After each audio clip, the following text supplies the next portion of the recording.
إن الحمد لله نحمده ونستعينه ونستغفره ونعوذ بالله من شرور أنفسنا ومن سيئات أعمالنا من يهده الله فلا مضل له ومن يضلل فلا هادي له وأشهد أن لا إله إلا الله وحده لا شريك له وأشهد أن محمدا عبده ورسوله يا أيها الذين آمنوا اتقوا الله حق تقاته ولا تموتن إلا وأنتم مسلمون يا أيها الناس اتقوا ربكم الذي خلقكم من نفس واحدة وخلق منها زوجها وبث منهما رجالا كثيرا ونساء واتقوا الله الذي تساءلون به والأرحام إن الله كان عليكم رقيبا يا أيها الذين آمنوا اتقوا الله وقولوا قولا سديدا يصلح لكم أعمالكم ويغفر لكم ذنوبكم ومن يطع الله ورسوله فقد فاز فوزا عظيما أما بعد فإن أصدق الحديث كتاب الله وأحسن الهدي هدي محمد صلى الله عليه وسلم وشر الأمور محدثاتها وكل محدثة بدعة وكل بدعة ضلالة وكل ضلالة في النار. أعوذ بالله من الشيطان الرجيم. بسم الله الرحمن الرحيم. فلا وربك لا يؤمنون حتى يحكموك فيما شجر بينهم ثم لا يجدوا في أنفسهم حرجا مما قضيت ويسلموا تسليما. حاضرین جمعہ، اسلامی بھائیوں، نوجوان ساتھیوں، عزیز بچوں، کسی جانکار شخص سے کوئی دینی رہنمائی طلب کر لی جائے، سوال پوچھ لیا جائے اور علم ہونے کے باوجود وہ شخص اس دینی علم کو چھپا لے، الجم بلجام من النار، جہنم کے طوق میں سے ایک طوق اس کو پہنا دیا جائے گا. اس حدیث کو سامنے رکھتے ہوئے ایک سوال کا جواب آپ کے سامنے آج پیش ہے. سب سے پہلے آئیے ایک حدیث سنتے ہیں. صحیح بخاری کتاب الاعتصام بالکتاب والسنہ، حدیث نمبر 7352. عن عمرو بن العاص رضی اللہ عنہ انه سمع النبي صلی اللہ علیہ وسلم يقول اذا حكم الحاكم فاجتهد ثم اصاب فله اجران واذا حكم فاجتهد ثم اخطأ فله اجر. رواه البخاری فی کتاب الاعتصام بالکتاب والسنہ. اللہ کے نبی صلی اللہ علیہ وسلم ارشاد فرماتے ہیں، جب ایک حاکم، ایک مجتہد شخص کسی مسئلے میں اجتہاد کرے اور وہ حق اور ثواب کو پہنچ جائے، درست فیصلے تک پہنچ جائے، فلہ اجران، تو اسے ڈبل اجر ملتا ہے. لیکن اگر نیک نیتی اور خلوص نیت کے ساتھ وہ مجتہد، وہ حاکم اپنے اجتہاد میں ناکام ہو جائے، ثم اخطأ، خطا کر جائے، فلہ اجر، اس کے باوجود اسے ایک اجر ملے گا. اس حدیث کو جب ہم پڑھتے ہیں تو ہم کہتے ہیں جتنے بھی ائمہ اسلام نے اسلامی احکام میں، اسلامی شریعت میں اہلیت کے ساتھ ساتھ اجتہاد کیا، اگر وہ ثواب رائے کو پہنچے تو انشاءاللہ اللہ کے ہاں وہ 2 اجر کے مستحق ہوں گے. اور اگر وہ ائمہ مجتہدین خطا بھی کر گئے، ان کی بات قرآن و حدیث سے الگ بھی ہو گئی اجتہاد میں غلطی کی وجہ سے، تو اللہ کے نبی صلی اللہ علیہ وسلم کی حدیث کے مطابق پھر بھی انہیں 1 اجر ملے گا. یہ ہمارا اور آپ کا ایمان اور عقیدہ ہونا چاہیے اللہ کے نبی صلی اللہ علیہ وسلم کی حدیث سے. اس لیے تمام ائمہ مجتہدین کو ہم بری الذمہ سمجھتے ہیں اگر انہوں نے اسلام کے کسی مسئلے میں اپنی کوئی رائے دی اور وہ غلطی پر ہو گئے. غلطی یہاں نہیں ہے، غلطی یہاں ہے کہ انسان جانتا ہے کہ فلاں امام صاحب اس مسئلے میں خطا کر گئے، اجتہاد کیے، کوشش پوری کی، 1 اجر کے مستحق بھی ہو گئے وہ، لیکن غلطی ہماری یہ ہے کہ اس غلطی پر بھی ہم دم دبا کر بیٹھ جائیں اور وہیں پر جم جائیں کہ نہیں بس وہ ہمارے امام ہیں، انہوں نے غلطی کی تو کوئی بات نہیں، ہم اسی پر قائم رہیں گے، ہمیں دوسری طرف نہیں جانا ہے. یہ ایک بڑی غلطی ہے، اس پر کوئی ثواب نہیں ہے، بلکہ یہ گمراہی کا ذریعہ ہے. قرآن کریم میں اللہ رب العالمین نے ارشاد فرمایا ہے سورہ احزاب کی آیت نمبر 66 میں، یوم تقلب وجوہہم فی النار یقولون یا لیتنا اطعنا اللہ واطعنا الرسول. جس دن لوگوں کے چہرے آگ میں الٹے پلٹے جائیں گے، آگ میں جہنم میں جلائے جائیں گے، لوگ پچھتاوے کی راگ الاپ رہے ہوں گے، کہہ رہے ہوں گے کاش کہ ہم نے اللہ کی اور اس کے رسول کی اطاعت و فرما برداری کر لی ہوتی. وقالوا ربنا انا اطعنا سادتنا وكبراءنا فاضلونا السبيل. وہ کہیں گے اے اللہ رب العالمین، ہم نے اپنے بڑے بڑے لوگوں کی اتباع کی پیروی کی، اے اللہ رب العالمین ہم نے اپنے سرداروں کی پیروی کی اور ان لوگوں نے ہمیں گمراہ کر دیا. ربنا آتهم ضعفین من العذاب والعنهم لعنا کبیرا. اے اللہ انہوں نے ہمیں گمراہ کیا، اے اللہ رب العالمین تو ان کو دوگنا عذاب دے اور ان کے اوپر تو بہت بڑی لعنت برسا. قرآن کی آیت صاف اور واضح ہے. وہ تمام بڑے لوگ جن کے ہاتھ میں پاور ہے، سردار بنے ہیں، بڑے ہیں، اگر وہ جان بوجھ کر یہ حرکت کر رہے ہیں تو قرآن کی اس آیت کے اندر وہ داخل ہے. اور اس دن جہنم کے اندر جانے والے وہ لوگ جن کی پکار کو اللہ نے نقل کیا ہے، ان کی اس شکایت کے یہ بھی حصے دار ہوں گے. اس لیے ہر عالم کو بڑی چھان پھٹک کر بات کرنی چاہیے اور بڑی ذمہ داری سے بات کرنی چاہیے. ممبر رسول پر اور اگر کوئی نائب رسول بن کر کوئی گفتگو کرتا ہے، شریعت کا کوئی حکم بتاتا ہے، تو وہ اپنی بات نہیں بتا رہا ہوتا. وہ ذمہ داری کتنی بڑی ذمہ داری ہے آپ اندازہ کریں. وہ اللہ اس کے رسول کی نیابت کر رہا ہے، وہ اللہ اس کے رسول کی بات بتلا رہا ہے. اس پر جتنا بڑا اجر ہے اتنا ہی بڑا خطرہ بھی ہے اگر آپ جان بوجھ کر غلط کام کر رہے ہو. اب ذرا سوچیں، جہنمی کل قیامت کے دن اللہ سے کہیں ہم نے اپنے بڑوں کو مانا، ہم نے اپنے سرداروں کی بات مانی، فَأَضَلُّونَ السَّبِيلَ، گمراہ انہوں نے ہمیں کیا ہے. اللہ ہم تو جل رہے ہیں، اللہ ہم تو جہنم میں گئے ہی. ربنا آتہم ضعفین من العذاب، عذاب ان کو تو ڈبل ہونا چاہیے. وَلْعَنْهُمْ لَعْنًا كَبِيرًا، بڑی لعنت کے مستحق ہیں، ان کے اوپر تو اپنی لعنت برسا. یہ آیت پڑھ کر ہر عالم اور مفتی کے رونگٹے کھڑے ہو جانی چاہیے اور اپنی بات مارکیٹ میں لانے سے پہلے خوب تحقیق کر لینی چاہیے. اللہ کے نبی صلی اللہ علیہ وسلم کی بات کو ٹال مٹول کر رد کر دینا کوئی معمولی بات نہیں. سورہ نور کی آیت نمبر 63 میں اللہ عز و جل نے ارشاد فرمایا فَلْيَحْذَرِ الَّذِينَ يُخَالِفُونَ عَنْ أَمْرِهِ أَن تُصِيبَهُمْ فِتْنَةٌ أَوْ يُصِيبَهُمْ عَذَابٌ أَلِيمٌ. جو لوگ میرے پیغمبر کی مخالفت کرتے ہیں ان لوگوں کو ڈرنا چاہیے کہیں ان کے اوپر کوئی دردناک عذاب نہ آ جائے، کسی فتنے کے شکار نہ ہو جائیں. اللہ کے نبی صلی اللہ علیہ وسلم کے فیصلے کو ٹالنا اور اس کے خلاف اپنی رائے قائم کرنا یہ تو بہت بڑا جرم ہے. اللہ رب العالمین تو یہ کہتا ہے کہ میرے نبی کا فیصلہ آ جانے کے بعد اگر کوئی شک بھی کرتا ہے، کوئی چوں چرا بھی کرتا ہے، تو اللہ رب العالمین قسم کھا کر کہتا ہے میرے ربوبیت کی قسم وہ بندہ مومن و مسلمان نہیں. سورہ نساء آیت نمبر 65 اٹھائیں. فَلَا وَرَبِّكَ لَا يُؤْمِنُونَ حَتَّى يُحَكِّمُوكَ فِي مَا شَجَرَ بَيْنَهُمْ ثم لا يجدوا في انفسهم حرجا مما قضيت ويسلموا تسليما. جب دو لوگ آپس میں جھگڑا کر بیٹھے، دو لوگ آپس میں اختلاف کر بیٹھے، وہ دونوں کو دونوں لوگ اپنا مسئلہ اللہ کے نبی صلی اللہ علیہ وسلم کی بارگاہ میں لے کے آئے. اللہ فرما رہا ہے جب میرا پیغمبر میرا نبی قرآن کی روشنی میں اپنے فیصلے سنا دے تو مسلمانوں کو چاہیے، لوگوں کو چاہیے میرے پیغمبر کی بات مان لیں اور پیغمبر کا فیصلہ آ جانے کے بعد اپنے دل میں کوئی حرج محسوس نہ کریں، کوئی کلہن محسوس نہ کریں، شرح صدر کے ساتھ پیغمبر کے فیصلے کو تسلیم کر لیں. وَيُسَلِّمُوا تَسْلِيمًا، سر تسلیم خم کر دیں اللہ کے نبی کے فیصلے کے سامنے، سارے جھگڑوں کو ختم کر دیں، ساری دشمنیاں ختم کر دیں. یہ قرآن کہتا ہے اگر کوئی ایسا نہیں کرتا، اللہ کا قرآن کہتا ہے فَلَا وَرَبِّكَ لَا يُؤْمِنُونَ، اے میرے پیغمبر تیرے رب کی قسم ہے ایسے لوگ مومن ہی نہیں، مسلمان ہی نہیں. یہ معمولی بات نہیں ہے.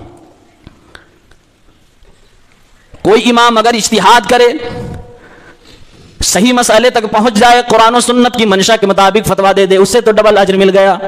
اگر غلطی بھی کر گیا، نیت صحیح ہے، تب بھی ایک اجر مل جائے گا. لیکن ہمارے اور آپ کے اوپر ذمہ داری اس وقت عائد ہو جاتی ہے کہ مسلمانوں اس غلط اجتہاد پہ تمہیں عمل نہیں کرنا ہے۔ اللہ کے نبی کی یہ حدیث یہ بھی ہمیں بتلا رہی ہے کہ دنیا کے تمام مجتہدین، تمام ائمہ کے کلام کو اللہ اس کے رسول کی باتوں پہ پیش کرنا ہوگا، تبھی پتہ چلے گا کہ ان کا اجتہاد صحیح بھی تھا کہ غلط تھا۔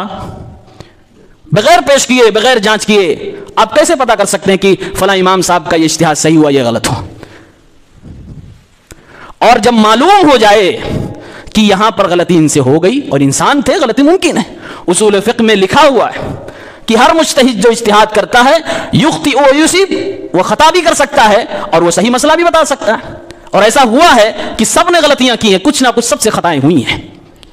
ان خطاؤں پہ ہمیں ڈٹنا نہیں ہے، یہ اسلام نہیں سکھاتا۔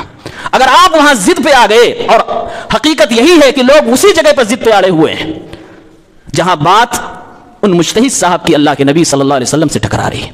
قرآن کریم کا فیصلہ سنو، ایسے لوگوں کے تعلق سے قرآن کیا کہتا ہے۔ سورہ نساء آیت نمبر 115 اللہ عز و جل نے ارشاد فرمایا، وَمَن يُشَاقِقِ الرَّسُولَ مِن بَعْدِ مَا تَبَيَّنَ لَهُ الْهُدَى وَيَتَّبِعْ غَيْرَ سَبِيلِ الْمُؤْمِنِينَ، جو میرے پیغمبر، میرے رسول کی مخالفت کرتے ہیں، ہدایت کے آ جانے کے بعد، وضاحت کے آ جانے کے بعد، دلیل کے آ جانے کے بعد، برہان و سلطان کے آ جانے کے بعد، اور صحابہ کرام کے راستے کو چھوڑ کر دوسرے راستے پہ چل پڑتے ہیں، نُوَلِّهِ مَا تَوَلَّى، تو یہ جس طرف بھاگ کے جا رہے ہوتے ہیں ہم اسی طرف ان کو کھدیر دیتے ہیں، اسی طرف ان کو جانے دیتے ہیں، وَنُسْلِهِ جَهَنَّمَ وَسَاءَتْ مَصِيرًا، ہم ان کو جہنم کے راستے پہ لے کے چلے جاتے ہیں، اور نتیجہ یہ ہوتا کہ یہ جہنم رسید ہو جاتے ہیں۔ وہ لوگوں، جہنم کوئی اچھی جگہ نہیں ہے، بہت بری جگہ ہے۔ قرآن نے کہا ہدایت کے آ جانے کے بعد، دلیل آ جانے کے بعد، وضاحت آ جانے کے بعد رسول کی مخالفت جہنم تک لے جائے گی، اور آج یہی ہوتا ہے۔ ان ائمہ کا دامن پکڑ کے بیٹھے ہوئے ہیں، ضد لگائے بیٹھے ہوئے ہیں، ہم تو سنیں گے انہی کی، مانیں گے انہی کی، ہم کسی اور طرف نہیں دیکھ سکتے کیونکہ ہماری آنکھوں پہ تقلید کا پٹا پڑا ہوا ہے۔ جبکہ ان لوگوں نے اپنا نعرہ دیا، اترکوا قولی بخبر رسول اللہ، اے لوگوں میرے قول کو اللہ کے نبی صلی اللہ علیہ وسلم کی حدیث کے آ جانے کے بعد چھوڑ دینا، اذا صح الحدیث فہو مذہبی، اگر کوئی میری رائے کے خلاف اللہ کے نبی کی صحیح حدیث آ جائے تو وہی میرا مسئلہ ہوگا، وہی میرا فتویٰ ہوگا، پیارے پیغمبر کی حدیث کو لے لینا، میری رائے کو چھوڑ دینا۔ ان کا تو یہ مسئلہ ہے اور آپ کا یہ مسئلہ ہے۔ بڑا لمبا لمبا چیلنج دیا جاتا ہے، فقہ حنفی کے اندر کوئی ایک مسئلہ بتاؤ جو قرآن و سنت کے خلاف ہو، ہم اہل حدیث بننے کو تیار ہیں۔ اللہ کی قسم، خالص دین لوگوں کو پیش کرنا تو ہمارا کام ہے، ہم تو یہی چاہتے ہیں لوگوں تک اللہ کے نبی صلی اللہ علیہ وسلم کا پیارا دین پہنچ جائے، خالص دین پہنچ جائے۔ اگر آپ اس بات کا چیلنج کرتے ہو اور آپ اپنے چیلنج میں سچے ہو تو آؤ چند نمونے میں آپ کو دکھاتا ہوں کتنی گند موجود ہے اور کتنا ہمارے قرآن اور اللہ کے نبی کی فرمان کی خلاف ورزیاں موجود ہیں۔ سینکڑوں مسئلے ہیں، پوری کتاب لکھی ہوئی ہے، رائے ورسز سنت، فقہ ورسز حدیث، ایک دو مسئلے نہیں ہیں۔ آپ کے شہر میں جو مسئلے پیش آ چکے ہیں میرے ساتھ، میں وہی بطور نمونہ آپ کو پیش کر رہا ہوں۔ ایک بار گزشتہ سال تقریباً 7-8 مہینے ہوئے ہوں گے،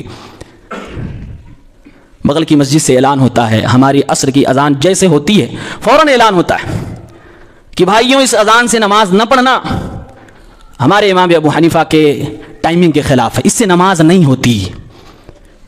اس موقع پر ہم نے جمعے میں نماز کی ٹائمنگ کے حوالے سے بیان دیا تھا۔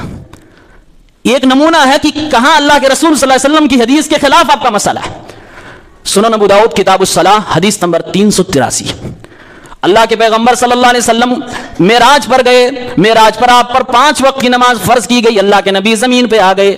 دوسرے دن جبرائیل علیہ السلام اللہ کے نبی صلی اللہ علیہ وسلم کے پاس آتے ہیں نماز کی ٹائمنگ سکھانے کے لیے، نماز کا طریقہ سکھانے کے لیے۔ عبداللہ ابن عباس رضی اللہ عنہما حدیث بیان کرتے ہیں کہ اللہ کے نبی صلی اللہ علیہ وسلم نے فرمایا، امنی جبریل علیہ السلام عند البیت مرتین، جبریل علیہ السلام نے مجھے خانہ کعبہ کے پاس 2 بار امامت کرائی۔ یہ حدیث بالکل صحیح ہے، اللہ کے نبی خود بیان کرتے ہیں جبرائیل علیہ السلام نے مجھے خانہ کعبہ کے پاس 2 بار امامت کرائی۔ اب اللہ کے نبی ٹائمنگ بتا رہے ہیں، اللہ کے نبی کی حدیث پیش کر رہا ہوں، بڑے پیار سے بتا رہا ہوں، کوئی جھگڑے کی بات نہیں، کوئی دشمنی، کوئی غصے کی بات نہیں، کلیجہ تھام کے سنو اور اپنی نمازوں کی ٹائمنگ پہ غور کرو۔ اللہ کے نبی صلی اللہ علیہ وسلم کو حضرت جبرائیل نے جو نماز پڑھائی اس پہ غور کرو۔ اللہ کے نبی فرماتے ہیں فصلی بی الظہر حین زالت الشمس وکانت قدر الشراک. حضرت جبرائیل نے پہلے دن جو ظہر کی نماز پڑھائی زوال شمس کے بعد پڑھائی، اور اسی دن جب عصر کی نماز پڑھائی تو کسی چیز کا سایہ اس کے برابر تھا، اس وقت پڑھائی. یہ پہلے دن کی نماز تھی.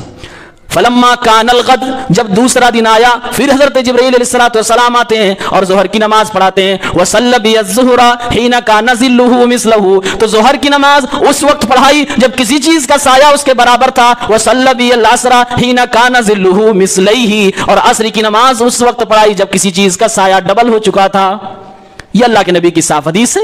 ظہر اور عصر کے حوالے سے آپ کے سامنے بات رکھی گئی. ظہر کی نماز کا وقت کب؟ زوال شمس سے شروع ہوگا اور جب کسی چیز کا سایہ اس کے برابر ہو جائے وہی ظہر کا وقت ختم ہو جاتا ہے، جیسے کہ اس حدیث میں بتایا گیا، حضرت جبرائیل نے بتایا. اور ہدایہ کے اندر لکھا ہوا ہے کہ ظہر کا وقت جب کسی چیز کا سایہ ڈبل ہو جائے تب ختم ہوتا ہے، اور جب ظہر کا وقت ختم ہوگا تب عصر کا شروع ہوگا. یہی وجہ ہے ہماری نماز اور ان کی نماز میں جو فرق ہوتا ہے وقت کا، آدھے آدھے گھنٹے کا، ایک ایک گھنٹے کا فرق ہوتا ہے. یہی وجہ ہے ظہر میں اور عصر کی نماز میں ٹائمنگ میں فرق ہوتا ہے. دعویٰ ہے کہ کون سا مسئلہ، پہلا مسئلہ جو اللہ کے نبی کی حدیث کے خلاف ہے، آپ کو دعوت ہے اہل حدیث ہو جاؤ. دوسرا مسئلہ اسی شہر کے اندر پیش آیا. آپ کا کیا خیال ہے، آپ کے گھر کی بیٹی یا آپ کی بہن عاقلہ ہو، بالغہ ہو، آزاد ہو؟ آزاد ہماری عورتیں آزاد ہیں الحمدللہ، کسی کی غلام نہیں، آزاد ہیں، عقل والی ہیں، بالغ ہیں. آپ کا کیا خیال ہے اپنے باپ کی مرضی کے بغیر، اپنے بھائی کی مرضی کے بغیر اگر نکاح کر لیں تو آپ کا کیا خیال ہے، وہ صحیح ہوگا؟ نہیں ہوگا. اور یہی ہمارے پیغمبر کا بھی خیال ہے، یہی ہمارے پیغمبر کی بھی تعلیم ہے. پہلے حدیث سنیے، سنن ابی داؤد کتاب النکاح حدیث نمبر 2085. اللہ کے نبی صلی اللہ علیہ وسلم بیان فرماتے ہیں لا نکاح الا بولی، بغیر ولی کے کوئی نکاح ہی نہیں ہوتا. اب اس کی تعویل کر جاتے ہیں بیچارے، ہوتا ہے لیکن صحیح نہیں ہوتا. پھر بھائی پھر وہ نکاح کیوں کرتے ہو آپ؟ تو جب تعویل کرنے لگے تو اللہ کے نبی کی ایک دوسری حدیث پیش کر دی ہم نے، سنن ترمذی کتاب النکاح 1102. اللہ کے رسول صلی اللہ علیہ وسلم سے حضرت عائشہ روایت بیان کرتی ہیں ایما امرأۃ نکحت بغیر اذنها فنکاحها باطل فنکاحها باطل فنکاحها باطل. جس کسی بھی عورت کا نکاح اس کے ولی کی اجازت کے بغیر کر دیا گیا اس کا نکاح باطل ہے، اس کا نکاح باطل ہے، اس کا نکاح باطل ہے. 3 بار ہمارے پیغمبر نے فرمایا بغیر ولی کی اجازت کے اگر نکاح کیا گیا وہ نکاح ہوتا ہی نہیں ہے. اور ہدایہ کے الفاظ ہیں اگر لڑکی عاقل ہے، بالغ ہے، آزاد ہے، چاہے وہ کنواری ہو، چاہے وہ مطلقہ ہو، چاہے وہ بیوہ ہو، اس کا نکاح بغیر ولی کے ہو جاتا ہے. نبی کی حدیث کہہ رہی ہے باطل ہے اور ان کی فقہ کہہ رہی ہے ہو جاتا ہے. دوسری دلیل کہ وہ مسئلے جس میں قرآن و حدیث کی مخالفت کی گئی ہے، دعوت ہے آپ اہل حدیث ہو جاؤ، ورنہ پھر اپنے مسئلے بدل لو. تیسری مثال،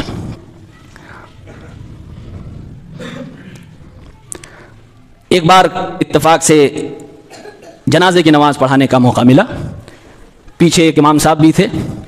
جیسے ہی میں نے جنازہ پڑھانا شروع کیا، پڑھانے سے پہلے جنازے کا طریقہ بتایا، ایک صاحب بول پڑے، بولے ارے یہ اہل حدیث ہے، یہ لوگ جنازے میں بھی فاتحہ پڑھتے ہیں، اور یہ وہ 2-3 باتیں انہوں نے بولی. خیر میں نے کہا بعد میں آپ سے بات کرتے ہیں. لوگوں نے خاموش کرایا. جنازے کی نماز میں فاتحہ یعنی سورہ فاتحہ پڑھنا ہے کہ نہیں پڑھنا ہے اختلافی مسئلہ، لیکن اللہ کے نبی صلی اللہ علیہ وسلم کا عمل کیا تھا، صحابہ کیا کرتے تھے، اگر ہمیں مل جائے تو جھگڑا ختم. تو آئیے دکھاتے ہیں آپ کو اللہ کے نبی کا عمل کیا تھا. صحیح بخاری کتاب الجنائز 1335. اللہ کے نبی صلی اللہ علیہ وسلم کی تعلیم کیا ہے اس سلسلے میں؟ میرے بھائیوں اگر یہ تعلیمات آپ کے سامنے رکھ دی جائے آپ کا دل صاف ہو جائے گا، شیشے کی طرح آپ کا دین صاف ستھرا دکھے گا، کوئی اختلاف نہیں ہوگی، کوئی لڑائی کوئی جھگڑا نہیں ہوگا. بھائی لڑ کس بات کے لیے رہے ہو جب رسول کی تعلیم واضح ہے، پھر آپ غیر رسول کو کیوں اس سے ٹکرا رہے ہو؟ اب اگر ہم رسول کی تعلیم پیش کریں تو ہمیں کہا جائے کہ یہ اختلافی بات پیش کرتا ہے، کوئی غیر رسول کی تعلیم پیش کرے تو اکثریت ماننے والی ہے تو لوگ کہتے ہیں ان کی بات صحیح ہے. طلحہ ابن عبداللہ ابن عوف رضی اللہ عنہ ایک صحابی کے بیٹے ہیں. صلیت خلف ابن عباس رضی اللہ عنہما علی جنازہ، میں نے عبداللہ ابن عباس رضی اللہ عنہما کے پیچھے ایک جنازے کی نماز پڑھی. فقرأ بفاتحۃ الکتاب، عبداللہ ابن عباس رضی اللہ عنہما نے سورہ فاتحہ پڑھی نماز میں. وجہر حتی اسمعنا، سورہ فاتحہ پڑھی بھی تو جہری پڑھی، تیز پڑھی، یہاں تک کہ پیچھے کے مقتدیوں کو بھی انہوں نے پڑھ کے سنا دیا.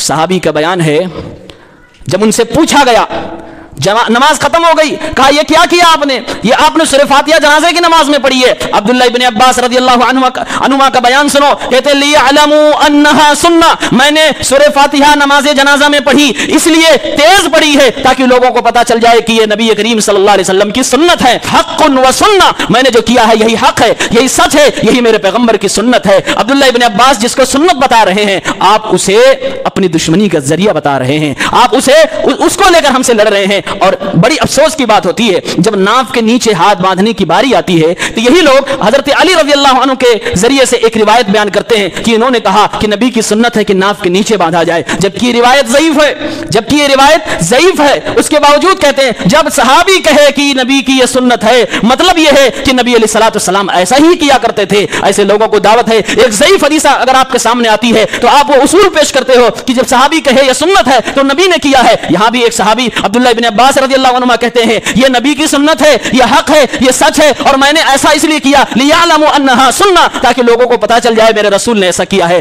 پھر یہاں آپ کی بغاوت کیوں سامنے آ جاتی ہے؟ پھر یہاں آپ کو کون سی چیز روک دیتی ہے کہ لوگ جو دنیا سے جا چکے ہیں، کیا دشمنی آپ کی ان سے ہے کہ ان کی جنازے کی نماز بھی آپ صحیح سے نہیں پڑھ سکتے، ان کی جنازے کی نماز بھی آپ خراب کر رہے ہو؟ باقاعدہ الفاظ ہیں، ثنا پڑھ لو، درود شریف پڑھ لو، جنازے کی دعا پڑھ لو، بات ختم ہو گئی ہے۔ میرے بھائیوں، مردوں کے ساتھ تو وہ کم سے کم بے وفائی نہ کرو، وہ تو جا چکے، ان کو تو نبی نے گالی دینے سے بھی منع فرمایا۔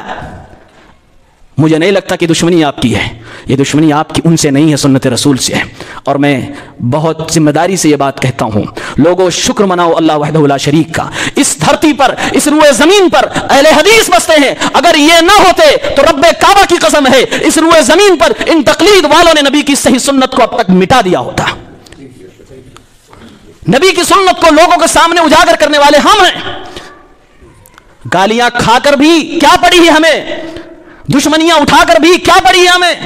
بس حب رسول ہے، بس نبی کی سچی تعلیم ہے جو لوگوں تک پہنچانی ہے۔ احمد ابن حنبل نے کہا تھا اگر میں اور تم خاموش ہو گئے کون بولے گا نبی کی صحیح تعلیم کو، کون لائے گا نبی کی سچی تعلیمات کو عوام کے سامنے؟ ایسی ہی ہماری مثال یہاں ہو چکی ہے، اگر ہم خاموش ہو گئے تو کون آپ کو بتانے والا؟ ہر کوئی زباں پہ تالے لگائے ہوئے ہے، کوئی دشمنی نہیں لینا چاہتا ہے، کوئی اپنی جان اپنی ہتھیلی پہ نہیں رکھنا چاہتا ہے، ہر کسی کو اپنی اولاد اپنے اہل و عیال سے محبت ہے، ہر کسی کو اپنی جان پیاری ہے، ہزار جانیں قربان ہو میرے پیغمبر صلی اللہ علیہ وسلم کی سنت پر۔ مثال لوگ پوچھتے ہیں، بھائی یہ تیسری مثال ہے جس میں اللہ کے نبی صلی اللہ علیہ وسلم کی سنت کی مخالفت ہے، آپ کیوں نہیں اپنا لیتے اسے، جھگڑے کیوں کرتے ہو؟ ایک چوتھی مثال، آپ کے پورے شہر کی مسجدوں میں عورتیں آتی ہیں، کبھی آئیں، کبھی آپ نے دیکھا جمعے کی نماز، کوئی فرض نماز، جمعہ اور فرض چھوڑیے، عید کی نماز میں آپ کی عیدگاہوں میں کتنی عورتیں جاتی ہیں؟ کیا اللہ کے نبی صلی اللہ علیہ وسلم صرف مردوں کے نبی تھے؟ عورتوں کے لیے آپ نے کچھ نہیں بتایا؟ آؤ حدیث سنو، صحیح مسلم کتاب الصلاۃ حدیث نمبر 442، پیارے پیغمبر نے فرمایا لا تمنعوا اماء اللہ مساجد اللہ، اے میری امت کے لوگوں، اللہ کی بندیوں کو اللہ کی مسجدوں سے نہ روکا کرو، نہ منع کیا کرو۔ صاف حدیث میرے پیغمبر کی ہے۔ عبداللہ ابن عمر بیان کرتے ہیں حضرت عمر کی بیویوں میں سے کوئی بیوی عشاء کی، مغرب کی، فجر کی نماز مسجد میں جا کر پڑھا کرتی تھی۔ ان سے جب کہا گیا آپ کو معلوم ہے حضرت عمر کو غیرت آتی ہے، آپ کو معلوم ہے حضرت عمر رضی اللہ تعالیٰ عنہ اس کو پسند نہیں فرماتے ہیں، پھر بھی آپ مسجد میں جماعت کے ساتھ نماز پڑھنے کے لیے کیوں جاتی ہیں؟ اس اللہ کی بندی نے، اس صحابیہ نے جواب دیا جب حضرت عمر کو غیرت آتی ہے، جب حضرت عمر کو یہ چیز ناپسند ہے، پھر انہیں کس چیز نے روک رکھا ہے؟ کیوں نہیں صاف صاف الفاظ میں ہمیں منع کر دیتے؟ کہنے والے نے کہا اللہ کے نبی کی حدیث حضرت عمر کے سامنے ہے، لا تمنعوا اماء اللہ مساجد اللہ، اللہ کی بندیوں کو اللہ کی مسجدوں سے نہ روکو۔ حضرت عمر کو اللہ کے نبی کی اسی حدیث نے روک رکھا ہے کہ عمر جیسا جلالی صحابی بھی اپنی بیوی کو بھی منع نہیں کر رہا، کیونکہ رسول نے منع کیا ہے کہ اپنی عورتوں کو مسجد میں جانے سے نہ روکو۔ حضرت عمر بھی رک گئے، صحابہ کرام کی عورتیں جا رہی ہیں، فجر کی نماز میں جا رہی ہیں، عشاء کی نماز میں جا رہی ہیں، مغرب کی نماز میں جا رہی ہیں۔ ان کی کتاب ہدایہ کے اندر لکھا ہوا ہے کہ عورت کو مسجد میں جانا وَيُكْرَهُ لَهُنَّ حُضُورَ الْجَمَاعَاتِ، جماعت کی جگہوں پہ جہاں نماز جماعت کے ساتھ ہو رہی ہو، عورت کا وہاں جانا مکروہ ہے، منع ہے، ناپسند ہے۔ کس کے لیے جائز ہے؟ ایکسیپشن رکھا ہے، بوڑھی عورت کے لیے جائز ہے، مغرب عشاء اور فجر میں آ سکتی ہے، لیکن یہ بھی نہیں ہو رہا ہے، صرف کتاب میں ہے۔ بوڑھی عورت بھی نہیں آ رہی ہے، کوئی انتظام ہی نہیں۔ بیچاروں نے تو